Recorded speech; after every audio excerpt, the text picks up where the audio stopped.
बेहतरीन इंसान वो है जो धरती को बचाने के लिए, इंसान को बचाने के लिए, जीव जंतुओं को बचाने के लिए, मानवता को बचाने के लिए काम करे। इसलिए मैं ये निवेदन करना चाहता हूं आपसे, धर्म बुद्धि से जुड़ जाए तो बुद्धि धर्म से जुड़ी, धर्म बुद्धि कोई व्यक्ति होता है और दुनिया के लिए बहुत बड़ा काम करेगा। ऐसी कोई महिला अपने घर में हो, पूरा घर संभालेगी, बर्दाश्त करना भी जानती है, बर्दाश्त कराती भी, एडजस्ट करेगी, एडजस्ट कराएगी, झुकेगी, झुकाएगी भी सही, मिलेगी भी, मिलाएगी भी सही, घर को संस्कार से भरपूर करेगी। साउथ कोरिया में एक परंपरा उन्होंने शुरू की है, जो हम लोग भी अपने यहाँ शुरू करना चाहते थे। वे लोग विवाह होने से पहले एक कोर्स कराते हैं, जिसमें होने वाली बहू पत्नी बनेगी, पति बनेगा, उन्हें कैसे जिंदगी जीनी है, कैसे अपना घर स्वर्ग बनाना है, उनकी संतान कैसी महान होनी चाहिए, उसको संस्कार कैसे देंगे, इसका सर्टिफिकेट कोर्स होता है। कौन सिखाएगा आपको? जब आप अपने जानवरों की नस्लें सुधार रहे हो, पेड़ पौधों को ठीक कर रहे हो, अपने फलों को ठीक कर रहे हो, अपनी संतान आपकी कैसी होनी चाहिए, इस पर भी तो काम होना चाहिए ना। जब आप अपना ड्राइंग रूम सजाते हो, अपना घर सजाते हो, तो जिंदगी को सजाने का भी तो आपको ज्ञान होना चाहिए ना, इसकी ट्रेनिंग होनी चाहिए। इसलिए आज बहुत बड़ी आवश्यकता है कि संस्कार केंद्र खोले जाएं, छोटे छोटे बच्चों को संस्कार दिए जाएं। एक माँ मदालसा, एक रानी है, महाराजा ऋतुध्वज से बहस हो जाती है, विवाद हो जाता है उसका। उन्होंने कहा कि राजा का बेटा राजा बने, ऐसा ही नहीं है, अगर संस्कार नहीं दोगे तो राजा भी नहीं बनेगा, सामान्य इंसान भी नहीं बनेगा। इंसान कोई भी दो राह पर खड़ा हुआ ऐसा यात्री है कि गलत दिशा में चला गया तो मंजिल से भटक जाएगा। आपको बहुत कुछ सिखाना पड़ता है।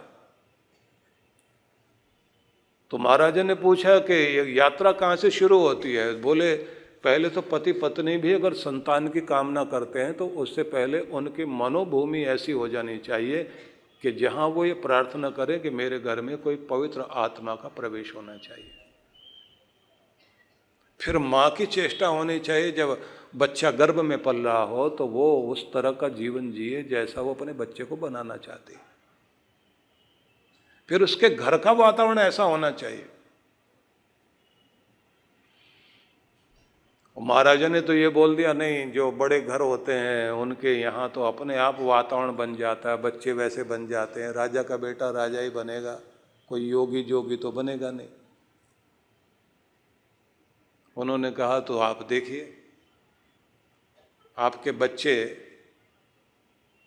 सम्राट नहीं बनेंगे, महान साधक बनकर, ऋषि बनकर के वनों में तपस्या करते हुए इस धरती को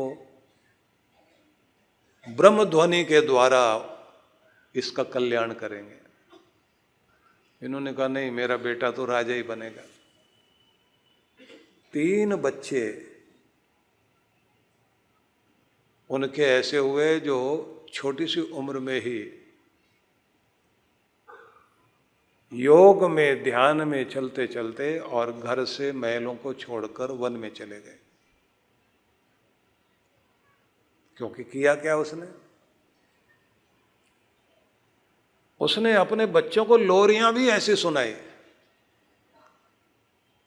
बच्चा गर्भ में है तो वो साधु महात्माओं का जीवन, योगियों का जीवन, ऋषियों का जीवन, तपस्वियों का जीवन, साधकों का जीवन, वो सब पढ़ती हैं, सुनती हैं, ध्यान लगाती हैं कि अंबर से बारिश हो रही है, परमात्मा का प्रेम बरस रहा है, किसी एक सिद्ध शिला पर बैठा हुआ कोई एक योगी परमात्मा के ध्यान में, उसके नूर में इस तरह से प्रकाशित हो रहा है कि उसके भीतर आनंद बरस रहा है और चेहरे पर उसके प्रकाश फैला हुआ है, प्रसन्नता से, आनंद से, खिला हुआ कोई योगी बैठा हुआ है जिसे संसार में कोई रस नहीं है, इसी जन्म में वो अपना कल्याण कर रहा है। वो सब कुछ ऐसा देखते देखते, विचार करते करते वैसी चीज़ें पढ़ती रही, वैसी बोलती रही, और संतान पर वो प्रभाव आया।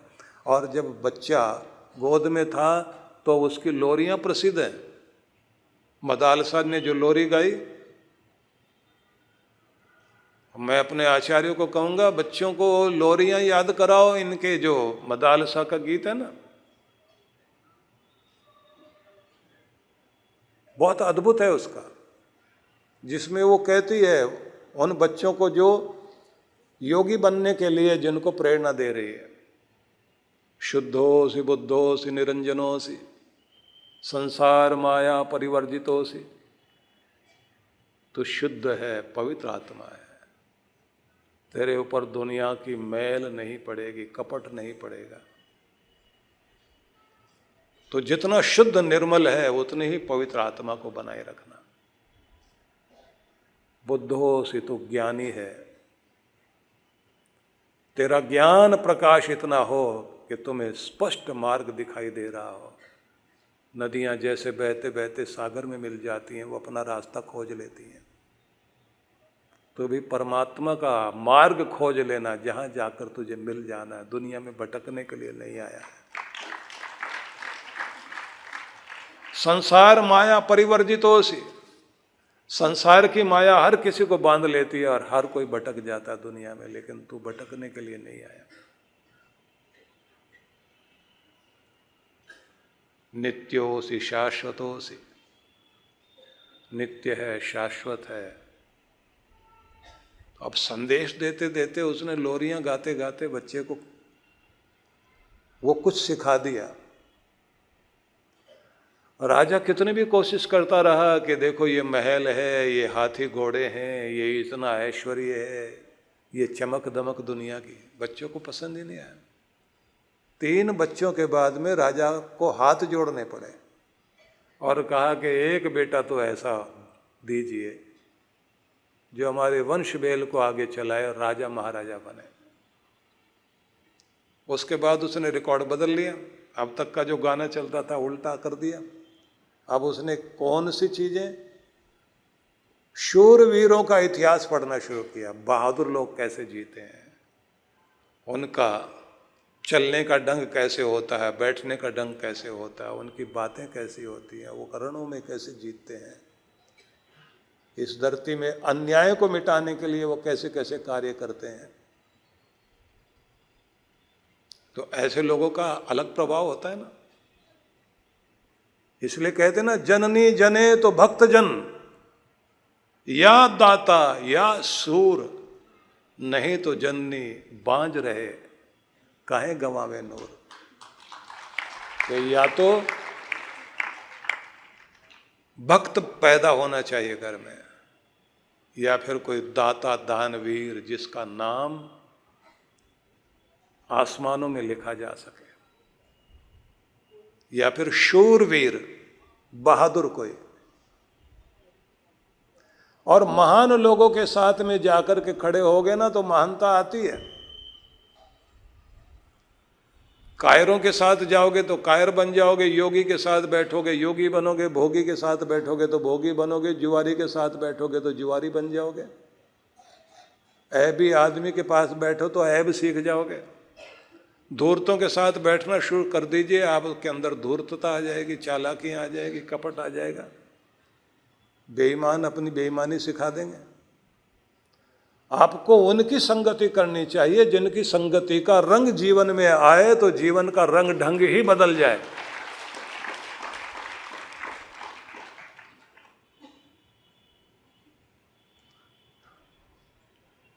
तो उसके बाद ये हुआ कि उन्होंने शूरवीर लोगों की कहानियां, कविताएं, उनके गीत वो गाए, उनका इतिहास पढ़े, बच्चों को लोरियां वैसी सुनाई।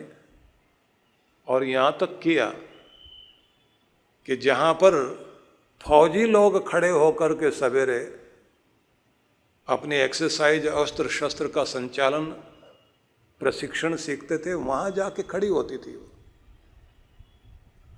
और उनमें जो कमांडिंग ऑफिसर था, कमांड करने वाला, उसके पास जाके खड़े होकर देखती थी और कहती थी ये कोई और नहीं, मेरा बेटा ही है। किसी राजकुमार के कर्तव्य को देख करके उसको महसूस होता था इससे भी कहीं तेजस्वी मेरा बेटा होगा। और एक समय आया, उसका बेटा इतना बड़ा शूरवीर, बहादुर, पराक्रमशील, विक्रमी, पराक्रमी, शौर्यवान, तेजस्वी, वर्चस्वी, प्रभावशाली, ओज तेज से भरपूर ऐसा राजकुमार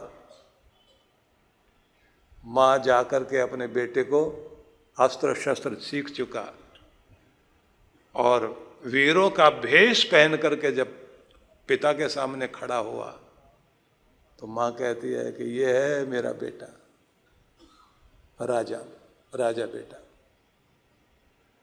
जब चाहो तब युवराज घोषित कर देना। तो ये संस्कार किस तरह से मां सिखाए, बच्चों के अंदर गुण आते हैं।